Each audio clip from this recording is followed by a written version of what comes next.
কৌমার্য ভঙ্গ করলেন অকৃতদার দিলীপ ঘোষ।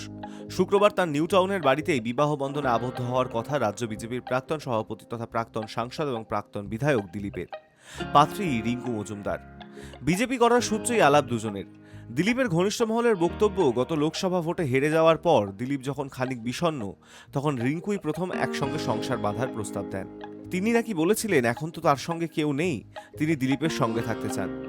দিলীপ প্রথমে রাজি না হলেও পরে ভেবেচিন্তে দেখে এবং তার মায়ের পীড়াপিড়িতে রাজি হন, কারণ 6 মাস আগেও তিনি সংসার ধর্ম পালনের কথা ভাবেননি। কিন্তু ধীরে ধীরে তিনিও বুঝতে পারেন জীবনের এই বৃত্তটাও পূর্ণ করতে হবে।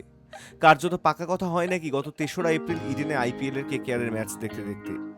ওই দিন ক্লাব হাউসের 11 নম্বর বক্সে বসে খেলা দেখেন দিলীপ এবং তার হবু স্ত্রী এবং হবু শ্বশুরবাড়ির লোকেরা। শুক্রবার দিলীপের বাড়িতে অত্যন্ত ঘরোয়া এক অনুষ্ঠানে দিলীপ রিঙ্কুর 4 হাত এক হবে, কারণ দিলীপ আড়ম্বরে বিশ্বাস করেন না, তাই আমন্ত্রিতের সংখ্যাও খুব বেশি নয়।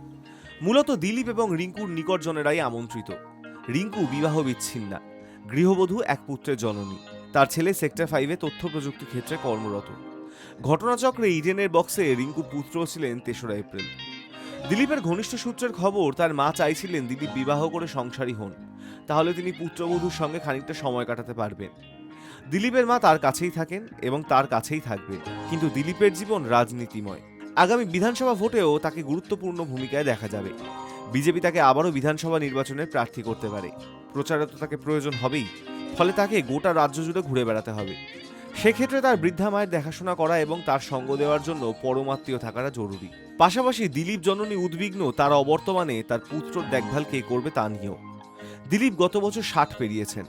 বিবাহের প্রস্তাবে দিলীপ প্রথমে রাজি হননি রাজনৈতিক কারণেই।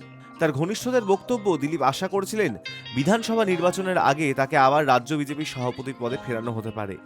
সেক্ষেত্রে তার দায়িত্ব আরও বাড়বে ব্যস্ততাও।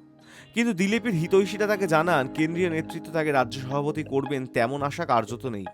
তারা চাইছেন 2026 সালের বিধানসভা ভোট পর্যন্ত স্থিতাবস্থা বজায় রেখে দিতে। সেটা 2.5-3 মাস আগের ঘটনা। শোনা যাচ্ছে তারপরেই নিমরাজি হয়েছিলেন দিলীপ। শেষে পাকা কথা হয় নাকি ইডেনের বক্সে কেকেআর সানরাইজার্স হায়দ্রাবাদের ম্যাচের ফাঁকে। Hi news network.